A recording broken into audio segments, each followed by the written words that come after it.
बिस्मिल्लाहिर्रहमानिर्रहीम। अस्सलाम वालेकुम। आप देख रहे हैं program news today with Tanzeela Mazhar. Program में आपको खुशामदीद कहूँगी।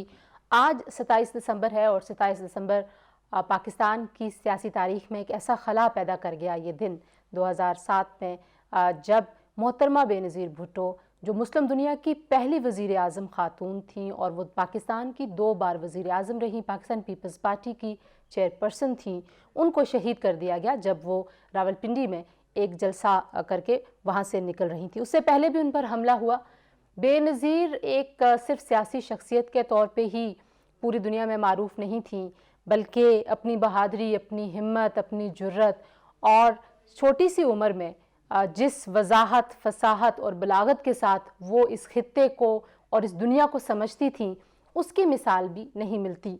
आज हम ज़ाहिर है कुछ सियासी गुफ्तगू भी करेंगे गढ़ी खुदा बख्श में। पाकिस्तान पीपल्स पार्टी हमेशा की तरह आज मोहतरमा बेनज़ीर भुट्टो शहीद की बरसी के लिए जो उनका एक जलसा होता है वो है। वहाँ पे नई बात यह है कि बहुत दिहाइयों से शदीद सियासी हरीफ पाकिस्तान मुस्लिम लीग नवाज़ वहाँ पर आज मौजूद है।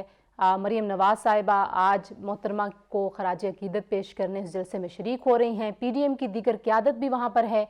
क्या बिलावल भुट्टो ज़रदारी की शख्सियत में बहुत सारे लोगों को बेनज़ीर के बहुत सारे रंग नज़र आते हैं, तो क्या वो जो पाकिस्तान पीपल्स पार्टी की सियासत और मुल्क की सियासत और ख़ित्ते की सियासत में खला पैदा हुआ था, उनकी वालदा की शहादत से उसको पुर कर सकते हैं? नहीं, कुछ उस हवाले से भी बात करेंगे। ज़्यादा गुफ्तगू आज मैं चाहूँगी कि वो बेनज़ीर जिन्होंने दुनिया में ख़वातीन के हवाले से, ख़वातीन की जदोजहद के हवाले से, बहादुरी के हवाले से एक ऐसी तारीख़ रकम की, एक ऐसी लेगेसी छोड़ी जिस पे आज हमें फ़ख्र भी महसूस होता है और दुख भी होता है कि एक इतनी बड़ी लीडर को, एक इतनी बड़ी ख़ातून को हमने सड़क में नहते कैसे कत्ल कर दिया। आज तक उसके कातिल नहीं पकड़े जा सके।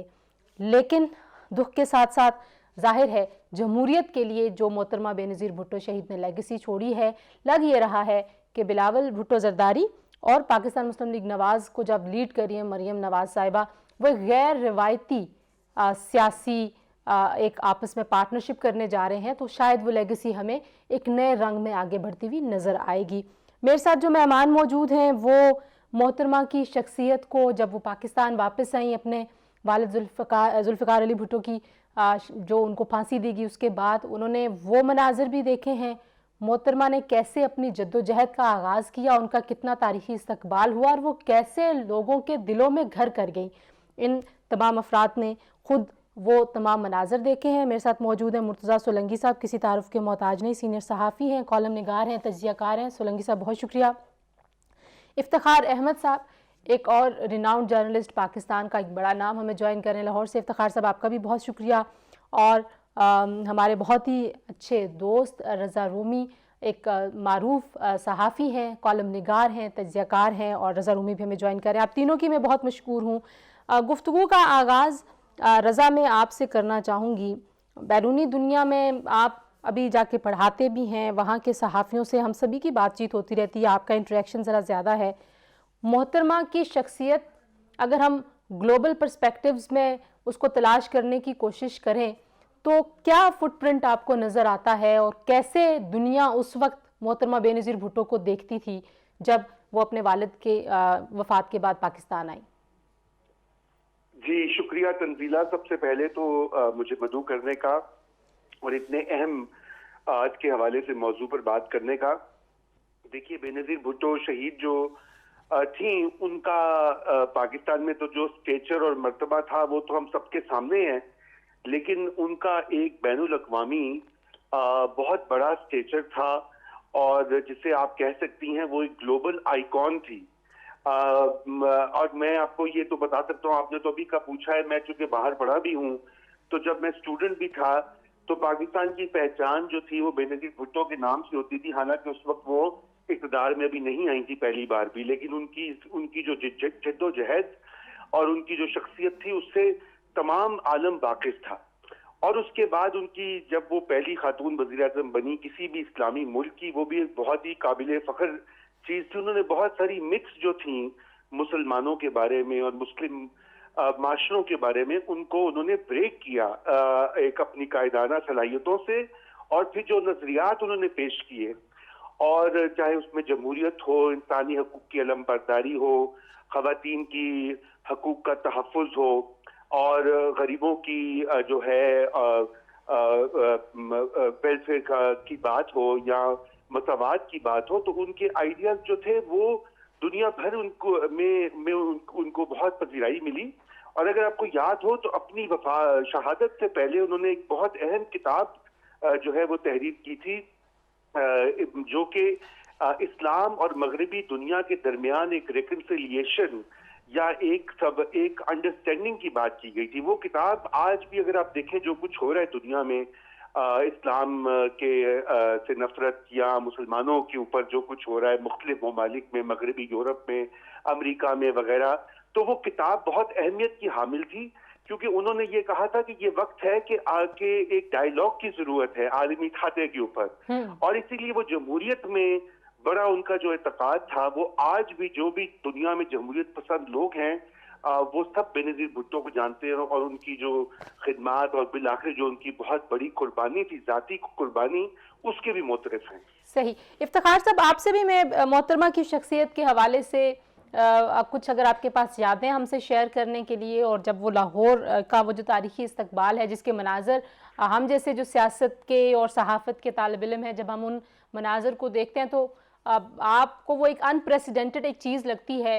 इतने साल पहले इतना जोशो खरोश एक बिल्कुल नौजवान लीडर के लिए तमाम तबकात ऐसे अट्रैक्ट हुए, इतना इंगेज किया बीबी ने उनको, तो क्या कहेंगे आप? देखिए, जो लोग उस दिन उनको इस्तकबाल करने के लिए सुबह एयरपोर्ट पे गए थे, बुनियादी तौर पे उन सब के जिन में गिल्ट था कि वो ज़ुल्फ़िकार अली भुट्टो को फांसी से नहीं बचा सके। और इंसान के अंदर जब ऐसा गिल्ट होता है तो उसको बहुत बुरी तरीके से मुतासर करता है। तो उनको वो मौका मिला हाथ उनका इस्तकबाल करते हुए कि जो उनसे जो उनकी नाकामी है उस नाकामी को रीपे कर सकें, उसकी बेटी को वेलकम करके। Show was a historical reception.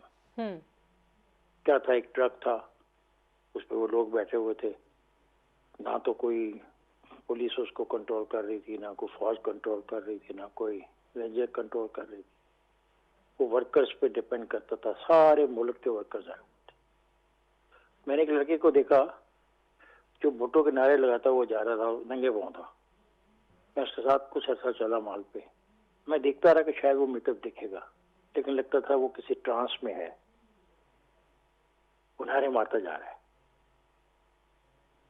ये जो जज्बा है ये तभी आता है कि जब कोई बहुत बढ़िया गहरा सदमा लोगों को हुआ हो और उनको एहसास हुआ हो कि उनसे गलती होगी, उन्होंने बहुत बड़ा कोई चीज गुमा दी है, खो दी है। तो वो उस सारे जुलूस में बड़ा विजिबल था। सही। और उसके बाद की तारीख आज देख लें। अभी आपने तस्करा किया कि कातिल नहीं पकड़े गए। मेरी नज़र से जो इनके सेनेटर हैं पाकिस्तान पीपल्स पार्टी के रहमान मलिक, उनका एक इंटरव्यू आज गुजरा है। उन्होंने कहा है कि हमने मोहतरमा के कातिलों को पकड़ा है, हमने तफ्तीश मुकम्मल की है और इस वक्त उनका केस जो है वो हाई कोर्ट में पेंडिंग है। तो मेरा ख्याल है ये तासर गलत है कि मोहतरमा के कातिल नहीं पकड़े गए। अगर हम रहमान मलिक के आज के इंटरव्यू को मान लें, वो तफसीली इंटरव्यू है, उसमें कैसे किसका हाथ है, JIT ने क्या फैसला किया और कैसे वो लोगों ने प्लानिंग की। तो ये कहना कि बेनज़ीर के कातिल नहीं पकड़े गए, इस इंटरव्यू के बाद एक नई डिबेट जन्म लेगी कि पकड़े गए तो हम सारे उनसे वाकिफ क्यों नहीं हैं, मतलब ये इतना बड़ा वाक़या है। तो उन्होंने कहा कि सेनेटर ने कि जनाब ये तो पेंडिंग पड़ा हुआ हाई कोर्ट के अंदर, अब हाई कोर्ट इसका फैसला करेगी। सही, चलें इस पे भी हम डिबेट तो करेंगे ही। लेकिन सुलंगी साहब, आपने पीपल्स पार्टी जब उस वक्त एक बीबी ने आके क़यादत संभाली उसको, और आज बहुत सारे लोग, जैसे मैं कह रही थी, बिलावल में बहुत लोग झलक देखते हैं अपनी माँ की, आसफा में भी देखते हैं, लेकिन बिलावल साहब में लोगों को ज़्यादा, ज़ाहिर है वो भी ज़्यादा सियासी मंजरनामे में एक्टिव हमें नज़र आते हैं। आपको लगता है, पहले तो आप अपने ख्यालात का ज़रूर इजहार करें, आज का दिन ज़ाहिर है हम सब के लिए जो जमहूरियत से मोहब्बत करने वाले लोग हैं उनकी सियासी वाबस्तगी किसी भी जमात से हो, अब आज का दिन हमेशा ही उनको अफसरदा करता है, तो अपने ख्यालात का इजहार भी करें और फिर बताएं कि क्या बीबी के जाने से जो खला पैदा हुआ इस खित्ते की, इस मुल्क की, दुनिया की सियासत में, वो पूरा हो सकता है। शुक्रिया जी। जो रज़ा ने बात की ना, वो बहुत अहम थी और आज भी अहम है। दुनिया में, दुनिया के किसी मुल्क में चले जाएं, किसी बड़े आज़म पर चले जाएं, पाकिस्तान से बाहर पाकिस्तान की जो शनाख्त है वो दो तरह से होती है। या तो इस तरह से होती है कि जी ये वहाँ तो बस हर वक्त कोई बम फूटते रहते हैं, कोई दहशत गर्दी है, कोई गले काटने वाले लोग हैं, कोई बहुत ही इंतहा पसंद लोग हैं। या वो मुल्क है जहाँ पर आए दिन जो है वो कोई मार्शल लॉ लगता है, कोई फौजी हुकूमत होती है, लोगों को जेलों में ठूंसा जाता है। मुख्तलिफ तरह के वाक़यात जो है उससे लोग पाकिस्तान को जानते हैं। लेकिन एक शनाख्त बेनज़ीर भुट्टो की भी है, एक शनाख्त जुल्फ़िकार अली भुट्टो की भी थी, जिसको देखकर लोग कहते हैं कि नहीं, ये ज़रा मॉडरेट किस्म के, मुतदिल मिजाज किस्म के लोग हैं। जहाँ पर एक खातून, जवां साल खातून जो है वो इलेक्शन लड़ के मुल्क की वज़ीर आज़म बनती है, तो उस हवाले से भी है। तो बेनज़ीर भुट्टो जो है, उनकी ये जो शनाख्त है कि पाकिस्तान का नाम सुने और बेनज़ीर भुट्टो का जिक्र आए, और वो इस हवाले से आए कि ये वो मुल्क है जहाँ पर एक खातून जो कि मगरबी मुल्कों की में उन्होंने तालीम हासिल की, वो 2 दफ़ा वज़ीर आज़म बनी और वो तीसरी दफ़ा भी वज़ीर आज़म बनती अगर उनको कत्ल न किया जाता। तो मैं समझता हूँ कि ये एक वो मुस्बत शनाख्त है दुनिया में जिसे हमें नहीं भूलना चाहिए।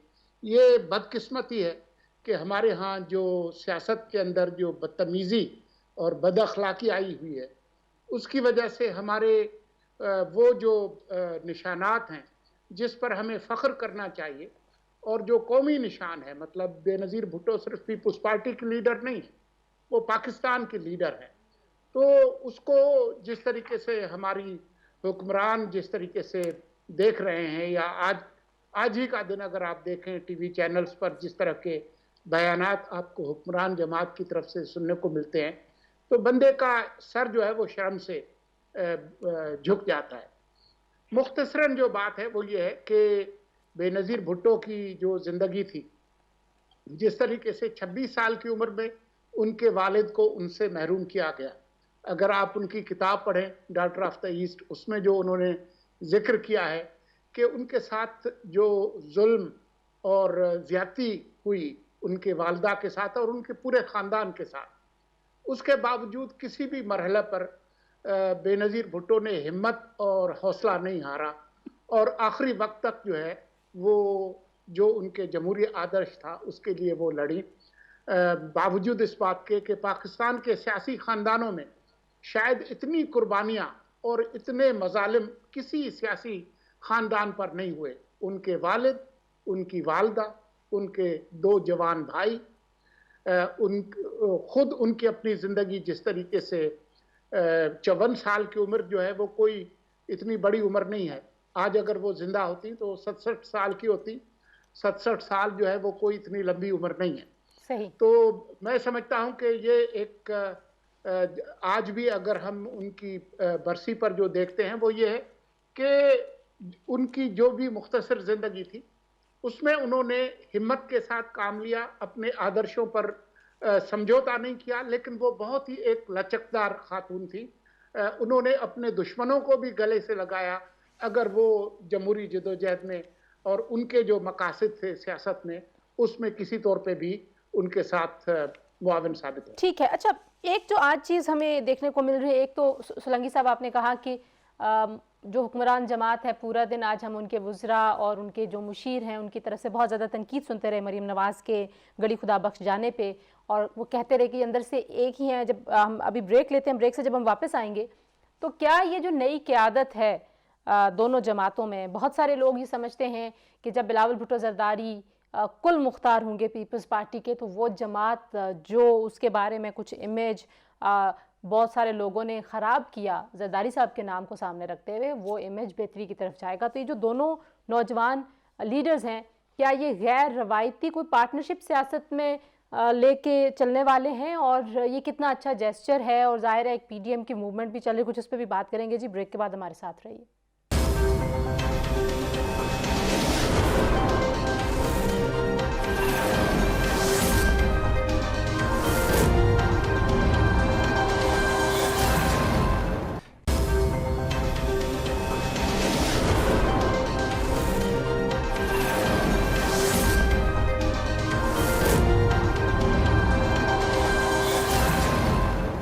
जी, प्रोग्राम में एक बार फिर आपको खुशामदीद कहेंगे, और हम बात कर रहे हैं मोहतरमा बेनज़ीर भुट्टो शहीद की बरसी के हवाले से। उनकी शख्सियत के कुछ पहलुओं को उजागर किया मेरे मेहमानों ने।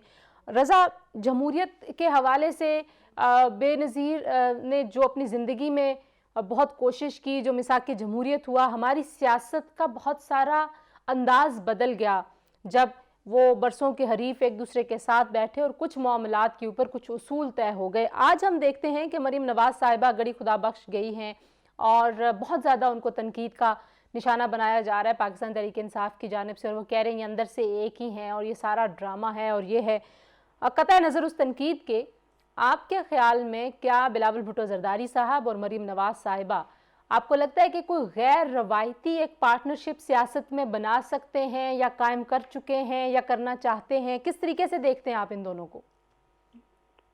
जी शुक्रिया तंजीला, बड़ा अहम सवाल है और ये कैसा सवाल है कि इसका कोई वाज़े जवाब इस वक्त देना मुश्किल है। उसकी वजह यह है कि जहां तक इन दोनों ये जो अब सियासत में नए नए उन्होंने अपने पैर जमाए हैं, तो अब देखना यह है कि क्या इन्होंने अपने बड़ों की गलतियों से कुछ सबक सीखे हैं, या वो उन्हीं गलतियों को कहीं दोहरा ना दें। तो ये तो वक्त ही बताएगा कि कैसा है, लेकिन फिलहाल जो आसार दिखाई दिए हैं वो तो काफी मुस्बत हैं, और वो इस लिहाज से मुस्बत हैं कि ये दोनों रहनुमा जो हैं ये जमहूरियत पर इनका बड़ा गहरा और मुकम्मल किस्म का एतकाद है, और ये सब समझते हैं एक नई जनरेशन के नुमाइंदे भी हैं, क्योंकि जो पुरानी जनरेशन थी वो जाहिरी बात है कि वो एक फ़र्क किस्म के पाकिस्तान में पली बढ़ी और उन्होंने फ़र्क किस्म की सियासत की। लेकिन आज का जो पाकिस्तान है और जो उसके पेचीदा मसाइल हैं, जो उसका तनव्वो है, कसीरुल सकाफत एक माशरा है, उसमें जमहूरियत के बगैर कोई गुजारा है ही नहीं, और फेडरल जो सिस्टम है उसके बगैर कोई और चारा नहीं है। तो ये दोनों जो हैं इनकी जो तकारीर और इनकी जो बातें हैं वो तो बहुत उम्मीद अफजा हैं। लेकिन अब सवाल ये पैदा होता है कि आगे बढ़कर जब कभी इनकी कोई भी पार्टी या ये दोनों पार्टियां दोबारा से कभी इक़्तिदार में आईं, तो असल इम्तिहान तो वहां शुरू होता है। अच्छा रज़ा, मुझे ये भी बताइए कि हम माजी में ज़ाहिर है इन दो जमातों और बाकी दीगर जमातों की अगर मैं बात करूँ तो एक दूसरे के ऊपर इल्ज़ाम तराशी और एक दूसरे के जो लीडर्स हैं उनके ऊपर इल्ज़ाम तराशी ही महवर रही है हमारी सियासत का, और समहाउ बहुत सारे लोग ये ख्याल या यकीन करते हैं, ख्याल नहीं कहना चाहिए, उनको यकीन है कि इस तरह की सियासत ही कामयाब होती है, और आप अपने कारकुनों को एक नफ़रत के बीज बो के आप उनको अपने साथ बहुत ज़्यादा इंगेज रखते हैं। आपको लगता है कि पाकिस्तान में एक ऐसा तजुर्बा हो सकता है कि जहाँ पे निज़ाम के ऊपर तो बात हो, मसाइल के ऊपर तो बात हो, लेकिन जो सियासी एक दूसरे के साथ मुखालफत है वो ज़रा सुलझी भी हो जाए और इल्ज़ाम तराशी का सिलसिला बंद हो जाए? जी देखिए, ये तो खैर सियासत का हिस्सा है। ज़ाती हमले और ज़ातियात जो है वो तो दुनिया की जो एडवांस जमहूरियतें हैं, मसलन अमेरिका या यूरोप के कुछ ममालिक, वहाँ भी, और हिंदुस्तान हमारे पड़ोस में, वहाँ भी किए जाते हैं। लेकिन असल जो बात थी बेनज़ीर भुट्टो शहीद की और मियां नवाज शरीफ की, कि उन्होंने इस कल्चर को बड़ी हद तक कंट्रोल किया था। मिसाके जमहूरियत का आपने पहले जिक्र भी किया, और उसमें ना सिर्फ ये कि जाती हमलों से गुरेज किया गया, बड़ी हद तक, मुकम्मल तो नहीं, लेकिन उसमें एक तरह के से आइन और जमहूरी टर्म्स की और इलेक्शन के जो रिजल्ट्स हैं उनकी पासदारी का भी एहतमाल किया गया। मगर ये जो अब एक मसला ये हुआ कि एक तरफ मिसाके जमहूरियत हुई और वो अमल में लाई गई, और फिर हमने देखा कि एक तीसरी पार्टी जो है वो उभर कर सामने आई और वो जो तीसरी पार्टी जो अभी के मौजूदा हुकूमत में है वो इन चीजों को नहीं मानती, और यही वजह है कि वहां पर आपने देखा कि उनके जो सपोर्टर्स हैं और लीडर्स भी हैं बहुत सारे सेकंड टियर के, थर्ड टियर के, वो सब जो हैं जाती हमलों और किरदार कुशी पर समझते हैं कि उससे उनको ब्राउनी पॉइंट्स मिलेंगे। मसलन ये दोनों जो आपने बिलावल और मरियम का जिक्र किया, आज जो अटैक्स हो रहे हैं उसमें एक मोरसी सियासत का भी बार बार जिक्र हो रहा है। अब मसला ये है कि मोरसी सियासत जो है ये कोई अनोखी चीज पाकिस्तान में है, ये तो दुनिया के कई ममालिक में है, हमारे पड़ोस में, हिंदुस्तान में, बांग्लादेश में, वहां भी ये मौजूद है। और दूसरी ये बात है कि क्या उसको सिर्फ बुरा भला कहने से कुछ हो जाएगा, क्योंकि जितना बुरा कहेंगे तो उन पार्टियों की सपोर्ट बेस जो है वो और सुकड़ कर इन्हीं खानदानों के पीछे लग जाएगी। सही, तो आपको एक मुतबादल भी ढूंढना है, मुतबादल जो है। तो बस मैं एक कोई कमेंट ये करना चाहता हूँ कि ये मोरसी सियासत जो है ये जमहूरियत के इस्तकार से ही खुद ही अपना रास्ता निकालेगी, जैसे कि बहुत से मुल्कों में हुआ है, हिंदुस्तान में भी ये हो रहा है। वहां पर आप अगर आप देखें तो कांग्रेस पार्टी की वो अहमियत और वो उसके ऊपर जो सबसे बड़ी इस वक्त तनकीद होती है वो ये होती है कि भाई वो कहते हैं गांधी डायनेस्टी जो है अब वो इरेलेवेंट होती जा रही है। तो अगर आप पाकिस्तान में इलेक्शन करवाएंगे, निजाम को चलने देंगे, आइन की हुक्मरानी करेंगे, तो खुद ही ये मामले जो हैं ये ठीक हो जाएंगे। लेकिन आप बार बार इंटरप्शन करेंगे, कामे लगाएंगे, पानामे लगाएंगे, या आप वो क्या उसे बोलते हैं मार्शल लॉ लगाएंगे, या 58(2) भी करेंगे, तो फिर तो नहीं ये जाएगी, फिर तो ये यहीं की यहीं रहेगी। जो बिल्कुल ठीक हो गया। इफ्तिखार साहब, आप दोनों जो जमातों की अब एक नई क़यादत, हमें नए चेहरे नजर आते हैं, और बहुत सारी जो यंग जनरेशन है इस वक्त पाकिस्तान में सबसे बड़ा यूथ बल्ज है, और वो इन दोनों के साथ ही बहुत ज़्यादा रिलेट भी कर सकता है। आपको लगता है कि जो इनका तर्ज सियासत है ये कोई बहुत शॉर्ट टर्म गेन के लिए नहीं बदला, बल्कि वाकई पाकिस्तान की जो रवायती सियासत और जो मुखालफत एक दूसरे के ज़ाती लोगों के ऊपर इल्ज़ाम लगा के इंतकाम लेके होती रही है, ये उसको वाकई बदलना चाहते हैं? आप कैसे देखते हैं इन दोनों को? देखें, बात यह है कि मुझसे पहले सोलंकी साहब ने और रज़ा ने बहुत डिटेल से ये बात की है, मैं इसको किसी और रुख से देखता हूँ। जी जी, देखिए, 12 इलेक्शन तो होने हैं, जब कभी भी होंगे। ये दोनों सियासी पार्टियां, पीपल्स पार्टी और पाकिस्तान मुस्लिम लीग, एक दूसरे के साथ मुकाबले में हर जगह पे इलेक्शन लड़ेंगी। जब आप इलेक्शन लड़ते हैं तो इख्तिलाफात भी होते हैं, आपको एक दूसरे से बहुत बुरे अल्फाजात में आप एक दूसरे को पुकारते भी हैं। जो चार्टर ऑफ डेमोक्रेसी हुआ था बेनज़ीर और नवाज शरीफ के दरमियान, अगर उसके अमल कर लिया जाता तो आज ये सारा कुछ ना होता जो हम देख रहे हैं। क्योंकि जब कभी भी नैब की बात होती है जी, तो इस तरफ कहा जाता है कि जनाब हमारे दौर में तो मुकदमात नहीं बने, ये तो माजी के तो मुकदमात हैं जिनको हम लेके चल रहे हैं। अगर उस वक्त चार्टर ऑफ डेमोक्रेसी के मुताबिक नैब के कवानीन में तब्दीली कर ली जाती तो आज जो ये पाकिस्तान की सियासत में सबसे बड़ा जो रुकावट है आगे जाने में, वो यही मामला है ना, नैब और नैब का रवैया और नैब का जो रोल है। अब आइंदा की बात अगर हम करें, एक तरीका हो सकता है कि पाकिस्तान आगे जा सके, वो है कि हमारी जो सियासी जमातें हैं, 2-3 बड़ी जो सियासी जमातें हैं, तो जैसा कि नजर आ रहा है पीडीएम में काफ़ी जमातें मौजूद हैं, और पीडीएम से बाद जो जमातें हैं वो भी शामिल हो सकती हैं बाद में। अगर हम 10 नुकात के ऊपर पाकिस्तान के मुस्तकबिल का एक एजेंडा तय करते हैं, सही, कि भला ए जमात आए इक़्तिदार में या बी जमात आए मरकज में और सूबों में, तो मरकजी सतह पे जो हमें 10 फैसले करने वो कर ले, और सूबों में 10 फैसले जो करने हम कर लें, और उन पर हम इत्तेफाक राय करते हैं। ये कौन तय करे? अभी आप ये पीडीएम जैसी जमातें, पीडीएम जैसे इत्तेहाद, मतलब पीडीएम के इत्तेहाद से ये जो नहीं उसको इमरान खान को बाहर फेंक दो, और इमरान खान का एक ही काम है कि इन दोनों खानदानों को जेल कर दो, इसलिए ये मेरे लिए तो इरेलीवेंट है। मेरे लिए इमरान खान का मौक़िफ़ भी रेलिवेंट है और पीडीएम का मौक़िफ़ भी रेलिवेंट है। मैं तो ये चाहता हूँ ना कि एक ऐसा, देखें ना, 70 साल हो गए हैं, कोई हमारी सहमत का तयन नहीं हो सका।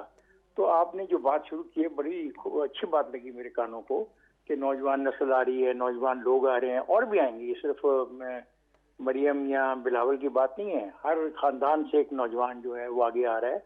और बूढ़ों की सियासत तो वैसे ही ख़त्म हो रही है। बूढ़े जो 68, 69, 70 ईयर्स ओल्ड हैं, ये तो 2023 में तो माफ़ करे अल्लाह ताला इनकी दुनिया बढ़ाए, 2023 के बाद तो वैसे ही रेलिवेंट हो जाएंगे। अच्छा इफ्तिखार साहब, ये आपकी बात बड़ी अहम है। मैं सोलंकी साहब आपसे इस पे पूछ लूं कि ये नेशनल डायलॉग की बात हम पहले सुनते रहे, इफ्तिखार साहब कह रहे हैं कि सिर्फ आप ये कह दें कि हमने इमरान की हुकूमत को घर भेजना है तो ये काफ़ी नहीं है, और सिर्फ ये भी कह दें कि हम डायलॉग किससे करेंगे, कब करेंगे, किससे नहीं करेंगे, ये भी काफ़ी नहीं है। आपने किन चीज़ों के ऊपर डायलॉग करना है? एक तो पीडीएम का एजेंडा तो है ही, लेकिन जाहिर है सियासी एजेंडे के साथ साथ आपको एक अवामी एजेंडा भी पेश करने की ज़रूरत है। आपको लगता है कि पीडीएम के लोगों के पास ये सारा होमवर्क हुआ हुआ है और उन्होंने वो सारा एजेंडा तैयार करके रखा हुआ है कि जब भी जिससे भी बात होगी अवाम को पता चलेगा कि बेसिकली वो कौन से उसूल हैं, कौन से इश्यूज हैं, कौन से मसाइल के ऊपर बातचीत हो रही है?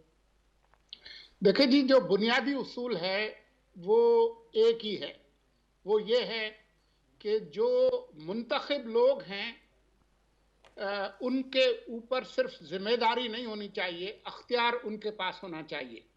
और जो लोग मुंतखब नहीं हैं उनको मुंतखब अख्तियार के अंदर मुदाखलत नहीं करनी चाहिए। ये है बुनियादी उसूल। और जो पीडीएम है वो भी अगर इस हुकूमत को हटाने की बात करती है तो जो आइन के अंदर जो तरीका दिया गया है हुकूमत को हटाने का, सिर्फ वही चलेगा, उसके अलावा और कोई चीज नहीं चलनी चाहिए। सही। पिछली जो हुकूमत थी उसके पास तकरीबन 2/3 अक्सरियत थी, लेकिन जिस तरीके से उसको निकाला गया वो तरीके जो है वो ठीक नहीं है। मैं मुंतखब हुकूमत को हटाने के जो तरीके हैं वो इस्तेमाल होने चाहिए। ठीक है, ठीक है जी इफ्तिखार साहब। सोलंकी साहब, मैं कुछ अर्ज कर सकता हूँ अगर इजाजत? जी जी जी सर बोलिए। सोलंकी साहब, बात जो आप कर रहे हैं, बात यहाँ तक पहुंची है कि एक नई नस्ल की क़यादत सामने आ रही है। ये बात हो रही थी गालिबन। मैंने कहा था नई नस्ल की क़यादत तो सामने आ रही है, ये सिर्फ 2 ही लोग नहीं है, ऐसे 20 नौजवान सामने आएंगे। जब भी ऐसे 20 नौजवान सामने आएंगे तो साथ वो 2 मुख्तलिफ मुतहारब सियासी पार्टियों से या 2-3-4 मुख्तलिफ मुतहारब सियासी पार्टियों से उनका ताल्लुक होगा।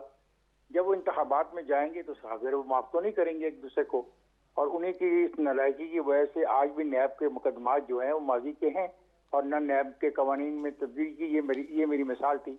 मेरा ये सवाल है कि क्या ये मुमकिन नहीं है कि वफाक की सतह पर और सूबों की सतह पर एक ऐसा एजेंडा की फॉर्मेशन की जाए जिसमें आपका भी रोल हो, जिसमें नौजवान नस्ल का रोल हो, जिसमें दानिशवरों का रोल हो, वकला का रोल हो, मजदूरों का रोल हो, किसानों की तंजीमों का रोल हो, कि जनाब कोई भी भला है वफाक में इन 10 कौमी मामलात पे हम एक हैं और कोई भी इक़्तिदार में आए इसको डिस्टर्ब नहीं करेगा। 10 नुकात पे कम से कम 10-15 साल का एक मुआहदा, और ऐसा ही सूबाई सतह पे, क्योंकि इसके बगैर ये जो आप बात करते हैं ना कॉन्स्टिट्यूशनल गवर्नमेंट होनी चाहिए, अनकॉन्स्टिट्यूशनल पावर का कोई काम नहीं होना चाहिए, तो दुरुस्त है, फिलॉसफी के तौर पे दुरुस्त है, ये बात फलसफियाना तौर पे ठीक है, लेकिन जिनको इक़्तिदार दिया गया और दिया जाता है उनका भी तो कंडक्ट देखना ना। अब यहाँ पे एक ऐसी जमात है जो 15 साल से इक़्तिदार में है और एक ऐसी जमातें भी हैं जो 10 साल से इक़्तिदार में है। तो मैं ये मानने को तैयार नहीं कि हर वक्त उनको तोप और फौज तंग करती रही है, और उन्होंने कहा कि शहरों को साफ नहीं करना, शहरों को खूबसूरत नहीं बनाना, शहरों में सहूलतें नहीं देनी, शहरों में पार्क नहीं बनाना। मुझे ब्रेक लेनी है। मैं ये मानने को तैयार नहीं हूँ। ठीक है, मैं चाहता हूँ कि एक ऐसा एक तयन करें ना हम कि कौन से 10 इश्यूज हैं मुल्क के। ठीक है, पाकिस्तान आगे कैसे बढ़ेगा उसमें ये तजवीज़ तो मतलब जो आप सवाल उठा रहे हैं और तजवीज़ भी दे रहे हैं बड़ी अहम है। ब्रेक के बाद यहीं से गुफ्तगू का सिलसिला दोबारा जोड़ते हैं। जी हम बात कर रहे हैं अब पीडीएम मुल्क की सियासी जो अब हमें सारी तस्वीर नज़र आती है उसका मुस्तकबिल क्या होगा, और उस मुस्तकबिल में अवाम के मसाइल और पाकिस्तान के मसाइल जो कौमी मसाइल हैं उस पर हमें कहीं पे कोई एग्रीमेंट नज़र आता है अक्रॉस द बोर्ड तमाम पॉलिटिकल पार्टीज़ का, बियॉन्ड देयर पॉलिटिकल पार्टीज़ की लाइंस, उस पर कुछ बात करेंगे। और मौलाना फजल रहमान साहब आज नहीं गए, बहुत सारे लोग उसके ऊपर बहुत सारी क्या सराहियाँ करें, अगरचे उनकी जमात का वफ़द वहाँ पर मौजूद है। कुछ उस हवाले से भी अपने मेहमानों से पूछेंगे, हमारे साथ रहिए।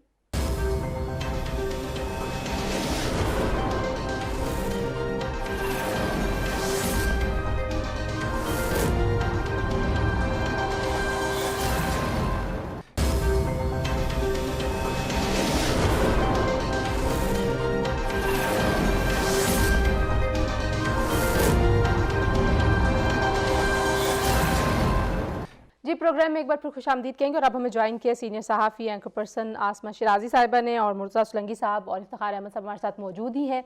आसमा, आज जब हम मोहतरमा बेनज़ीर भुट्टो शहीद की बरसी पे हम उनकी जमहूरियत के लिए खिदमात और कुर्बानियों की बात करते हैं, तो साथ ही हम जो बिलावल भुट्टो ज़रदारी साहब की शख्सियत है, कुछ उस हवाले से भी बहुत सारे लोग बातचीत कर रहे हैं। आपने अभी मरीम नवाज़ का भी इंटरव्यू किया, आपने बीबी को भी सियासत करते हुए देखा और जिस तरीके से उनको शहीद किया गया वो भी ज़ाहिर है हमारी आंखों के सामने का वाक़या है।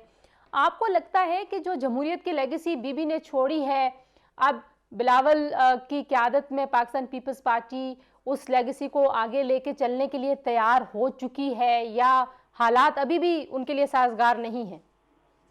देखिए, एक जाहिर है कि ये जो सियासत है ये तो जहद मुसलसल है और इसमें मुसलसल आपको जदोजहद करनी पड़ती है, आपको अपनी पॉलिसीज वक्त के साथ ज़माने के साथ बनानी पड़ती हैं। लेकिन जो बेसिक नज़रिया पाकिस्तान पीपल्स पार्टी का है, जो कि रोटी कपड़ा और मकान का नारा है और जमहूरियत है और आवाम के लिए वो जो बात करते रहे हमेशा से, जिसकी बुनियाद के ऊपर पाकिस्तान पीपल्स पार्टी वजूद में आई, उसको मेरा ख्याल है कि पेश नज़र रखना एक बहुत बड़ा चैलेंज है।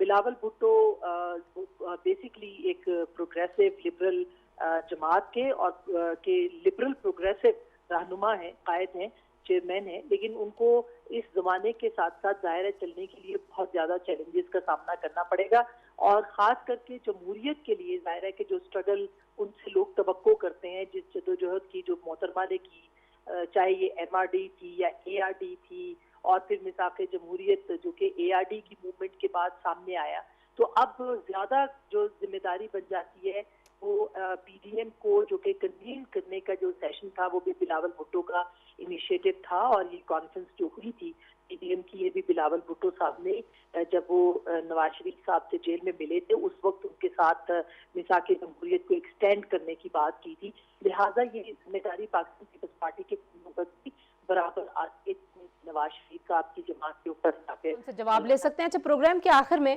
क्योंकि आज हमने शहीद जमहूरियत मोहतरमा बेनज़ीर भुट्टो शहीद की शख्सियत को खराज अकीदत पेश करने की अपनी तरफ से कोशिश भी की, कुछ उनकी शख्सियत के पहलुओं को उजागर भी किया। अब हमें ज्वाइन कर रही हैं नूरुल हुदा शाह साहिबा। किसी तारुफ की मोहताज नहीं, पाकिस्तान का एक मारूफ नामवर नाम है, बहुत खूबसूरत लिखती हैं, चाहे वो ड्रामा हो, चाहे वो कहानी हो, चाहे वो शायरी हो, और बहुत खूबसूरत बोलती हैं। नूरुल हुदा शाह साहिबा, अस्सलाम वालेकुम जी। वालेकुम सलाम जी। आज हम बीबी शहीद, जिनको सिंध की आवाम बहुत मोहब्बत से बीबी रानी शहीद कहती हैं, उनकी बरसी का दिन है, तो मैं चाह रही थी कि मैं आपसे भी ज़रूर बात करूं। कैसे आप देखती हैं मोहतरमा के जाने से इस खित्ते में, पाकिस्तान में, सियासत में कितना खला पैदा हुआ? देखिए, ये तो वो खला है जो नज़र आता है कि आने वाले वक्त में भी शायद बड़ी मुश्किल से पुर हो सकेगा। और ये कोई जज्बाती बात नहीं है। इतने हमारे पास वक्त के साथ साथ जहानत की कमी होती जा रही है, बेइल्मी सियासत में बहुत ज़्यादा बढ़ती जा रही है और इस वक्त जिस अंदाज से सरकारी तौर पर भी सियासत की जा रही है और जिस तरह की सियासत की रियासत सरपरस्ती कर रही है, तो ये खला जो है ये इसलिए और मजीद फैलता जाएगा क्योंकि अब ये सेंस ही नहीं रहा महरूमी का कि हम किस तरह के इंसानों से महरूम हैं, किस तरह की जहानत से महरूम हैं। हमें सिर्फ ये देखना है कि अखाड़े में हमने किसे उतारा है और वो कितना लड़ सकता है लोगों के साथ और हक तलफियां कर सकता है। तो ये खला तो पूछे ही मत। अब मुझे आने वाले बरसों में भी बीबी के मुकाबले का कोई सियासतदान नजर नहीं आ रहा। देखिए, इस वक्त पाकिस्तान में बुनियादी सियासत की बुनियाद रियासत जो डाल रही है वो नफरत की बुनियाद पर उसे उठा रही है और ये बहुत खतरनाक खेल है कि सूबों को आपस में वहाँ नफरत फैलाई जाए, लोगों में नफरत फैलाई जाए, मकामी आबादी के लिए नफरत फैलाई जाए। तो बीबी हमारे पास जो सबसे बड़ा खला आएगा वो ये है कि बीबी हमारे पास आखिरी वो वसीला थी जो पूरे पाकिस्तान की को एक जंजीर की सूरत लेकर चल रही थी। ठीक है, वफाक और की अलामत थी, सुबह वफाक की अलामत थी, सही। और जिन्होंने ये पाकिस्तान की जंजीर और बेनजीर, ये खामखा का एक वो नारा नहीं था, ये हकीकत थी। अब हम बट गए हैं और बटना भी चाहिए हमें। मैं तो सूबाई खुद मुख्तारी की बहुत ज्यादा इसकी कायल हूँ, लेकिन इसकी बुनियाद हुकूक पर होनी चाहिए, इसकी बुनियाद जो है नफरत पर नहीं होनी चाहिए। बिल्कुल तो ठीक अब बात है। हमारे पास ऐसा कोई मरकज नहीं है जो बहुत हमें आप इसमें बिठा सके। बहुत शुक्रिया नूरुल शाह साहिबा, आप खुद ज़ाहिर है निगरान सेटअप में सियासत का हिस्सा भी रही हैं, वज़ीर भी रही हैं। मुर्तज़ा सोलंकी साहब, बहुत शुक्रिया इस अहम मौजू पे हमसे बात करने के लिए। इफ्तिखार अहमद साहब, आपकी भी बहुत मशकूर हूँ। आसमा शिराजी, रज़ा रूमी, आपने गुफ्तगू सुनी मेहमानों की। ये इस साल का न्यूज़ टुडे का आखिरी प्रोग्राम है। अगले साल अब आपसे मुलाकात होगी जब अगले हफ्ते हम अपना प्रोग्राम कर रहे होंगे। ये साल पूरी दुनिया के लिए और हमारे लिए बहुत मुश्किल रहा। इस दुआ के साथ कि अल्लाह करे कि जो आने वाला साल है वो पूरी दुनिया में, पूरे अक़वाम आलम की जितने भी लोग हैं उनकी ज़िंदगियों में आसानियाँ लेके आए। और ये जो कोरोना की वबा है जिसने हमारी पूरी दुनिया और हमारी ज़िंदगी बदल दी है, इससे भी अल्लाह ताला की ज़ात हम सबको छुटकारा दे और फिर इस पाकिस्तान को आगे लेके बढ़ने की जो इस्तात है वो हमारी सियासी जमातों में, हमारे इदारों में मज़ीद बढ़े और हम देखें कि पाकिस्तान तरक्की के सफ़र पे गामज़न है और हम देखें कि यहाँ पे नफ़रतें जो बोई जा रही हैं वो उसका सिलसिला भी बंद हो और यहाँ पे किसी किस्म की मुनाफरत ना हो बल्कि मोहब्बत और अमन हो। इसी दुआ के साथ इजाज़त दीजिए। अपना बहुत सारा ख्याल रखिए। अल्लाह हाफ़िज़।